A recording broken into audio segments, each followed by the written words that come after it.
सुबह में हम बहरीन के डिप्टी पीएम हैं शेख खालिद बिन अब्दुल्ला अल खलीफा, फिर उसके बाद जो शूरा कौंसिल के चेयरमैन हैं हिज एक्सेलेंसी अली बिन सालेह अल सालेह, और फिर जो फर्स्ट डिप्टी स्पीकर हैं हिज एक्सेलेंसी अब्दुल नबी सलमान अहमद साहब के साथ और कौंसिलर रिप्रेजेंटेटिव की हमारी मीटिंग हुई। बहुत अच्छी मीटिंग हुई। उसमें तमाम ग्रुप ने जो जय पांडा उसकी क़यादत कर रहे हैं, हमने भारत का पक्ष रखा। हमने उनको बताया कि कितने बरसों से भारत में पाकिस्तान की तरफ से जो उनके एडेड प्रमोटेड ट्रेन टेररिस्ट आकर भारत में आतंक मचा रहे हैं और कितने लोगों की जानें गई। हमने पूरे डेटा उनको दिया कि चाहे वो मुंबई का ब्लास्ट हो, ट्रेन ब्लास्ट हो, जम्मू कश्मीर के असम्बली के सामने जो सुसाइड बॉम्बर का ब्लास्ट हो, फिर पुलवामा हुआ, उससे पहले पठानकोट, फिर पिछले साल रेसी में एक बस के ऊपर गोलियां चलाई गईं। तो हमने बताया कि ये पूरा इसके जिसमें ट्रेडमार्क्स पाकिस्तान के हैं। और एक बात हमने बताई कि जो टीआरएफ ये जो टेररिस्ट ऑर्गेनाइजेशन है, 1262 जो सिक्योरिटी काउंसिल का जो सैंक्शन कमेटी के हमने दिसंबर 2023 में कह दिया था कि टीआरएफ पे आप सैंक्शन लगाइए, ये यहाँ पर भारत में गड़बड़ कर सकता है। तो टीआरएफ के बारे में अभी से हमने बोले, दिसंबर 2023 से सरकार ने यूएन सिक्योरिटी काउंसिल को 1262 को सैंक्शन को बता दिया। तो ये है। और तीसरी बात यह है कि बार बार ये जो पाकिस्तान जो अपने आप को बड़ा ही विक्टिम नहीं है, पाकिस्तान एग्रेसर है। और हमने 15 अप्रैल को जो आसिम मुनीर की स्पीच हुई, जिन्होंने कश्मीर के बारे में जो बात कही, उसके बारे में हमने बताया।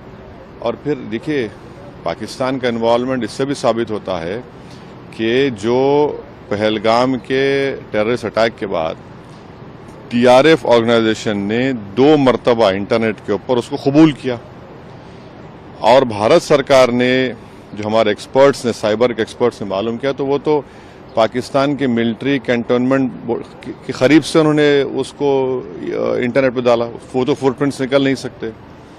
और तीसरे, हमारी देश की जो प्रीमियर इन्वेस्टिगेटिंग एजेंसी एनआईए ने केस रजिस्टर किया है, तो इसमें पूरा इसका इन्वॉल्वमेंट है। और फिर भारत तरफ से जो एक्शन लिया गया, तो पहले 9 मुकामात को हमने निशाना बनाया जो यूनाइटेड नेशन के डेजिग्नेटेड टेररिस्ट ऑर्गेनाइजेशंस का ऑफिस है, और पाकिस्तान ने बेहूदगी की। तो फिर 9 और 10 को वो एयर बेसिस पर उनको सबक सिखाया गया।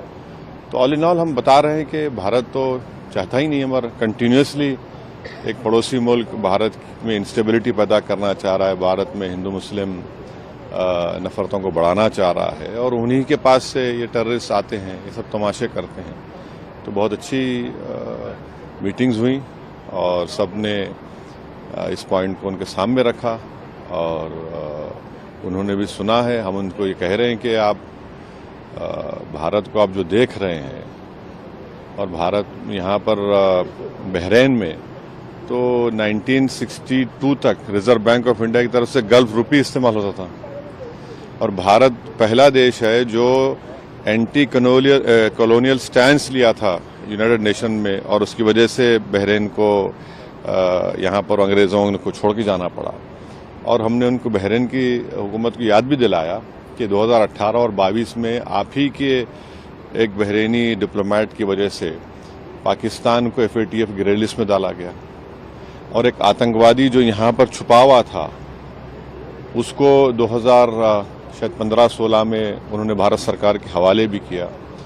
तो हम उनसे कह रहे हैं कि मिडिल ईस्ट में FATF के मेंबर हैं, और वो पाकिस्तान को दोबारा ग्रे लिस्ट में लेकर आए, क्योंकि जो फंड्स आ रहे हैं उसके ऊपर कोई रोक टोक नहीं है।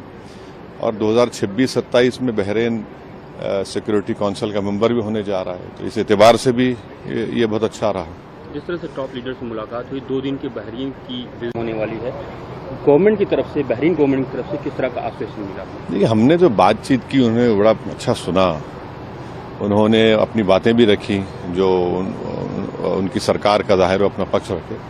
हम अपनी सरकार की बात रखे, उनको बताए कि देखिए इनस्टेबल करने की जो कोशिशें की जा रही हैं भारत को, ठीक नहीं है और ना साउथ एशिया के लिए ठीक है, ना रीजन के लिए ठीक है, ना किसी के लिए भी ठीक है। तो उन्होंने भी कहा कि हम तो यहाँ पर करीब 7 लाख से करीब ज़्यादा नॉन बहरीन रहते हैं, उसमें बड़ा हिस्सा हमारे करीब 2 लाख मलयाली इंडियंस रहते हैं, फिर कर्नाटका के हैं, तेलंगाना आंध्रा के हैं और मुख्तलिफ भारत के लोग यहाँ पर रहते हैं। तो सब उन्होंने उस बात को माना कि भाई यहाँ पर आप भारत के लोगों का बहुत बड़ा कंट्रीब्यूशन है बहरीन के लिए, हमने भी अपनी बात रखी।